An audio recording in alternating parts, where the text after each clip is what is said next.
Pandian store serial இன்னைக்கான எபிசோடில் மீனா வந்து அவங்க ஹஸ்பண்டோட பைக்கில் போயிட்டுருக்காங்க. அப்போ அந்த ஹேண்ட்பேக் வாங்குறதுக்காக ஒரு 5000 ரூபாய் அமௌண்ட் வாங்கினீங்கல்ல, இருந்தாங்க அப்படின்னு சொல்லி அந்த பணத்தை வந்து கொடுக்குறாங்க. கடனை உடனே கொடுத்துருங்க அப்படின்னு சொல்லிட்டு, அதெல்லாம் நான் அடுத்த மாதம் கொடுத்துக்கிட்டு நீ வச்சுக்கோ அப்படின்னு சொல்லிட்டு பெட்ரோலுக்கு மட்டும் அமௌண்ட் வாங்கிட்டு போகிறாரு. இன்னொரு பக்கம் குமாருக்கு வந்து அலைன்ஸ் வீடு வந்திருக்கு பார்க்குறதுக்காக. அப்போ நீங்கள் என்கிட்ட கேட்காம எதுக்குப்பா பண்ணீங்க அப்படின்னு சொல்லிட்டு அவங்கள வீட்டை விட்டு வெளியே போக சொல்கிறாங்க.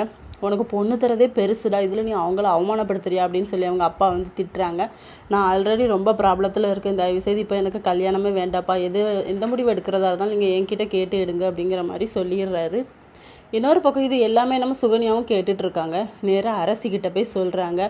இவங்க சுகன்யாவை வந்து பார்த்த உடனே நம்ம மீனாக்கும் ராஜிக்கும் டவுட்டாகவே இருக்குது. பின்னாடியே ஃபாலோ பண்ணி பார்த்தா அரசிக்கிட்ட வந்து சொல்லிக்கிட்டு இருக்கிறத கேட்டுடுறாங்க.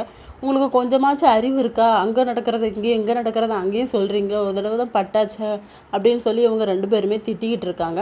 அப்போ சுகன்யாவோட ஹஸ்பண்டும் வந்துடுறாங்க. என்னாச்சு ப்ராப்ளம்னு சொல்லி கேட்டால், இல்லை குமாரை வந்து அங்கே அலைன்ஸ் பார்க்க வந்திருக்காங்க, அவன் வேண்டான்னு சொல்லிட்டானா, அதை வந்து இங்கே அரசிக்கிட்ட சொல்லிகிட்டு இருக்காங்க அப்படின்னு சொல்லிட்டு, நீங்கள் இதை பேசாண்டா நான் பார்த்துக்கிறேன், இவகிட்ட நான் சொல்லிக்கிறேன் அப்படிங்கிற மாதிரி அவர் சொல்கிறாரு. இதோட இன்னைக்கான எபிசோட் முடியுது.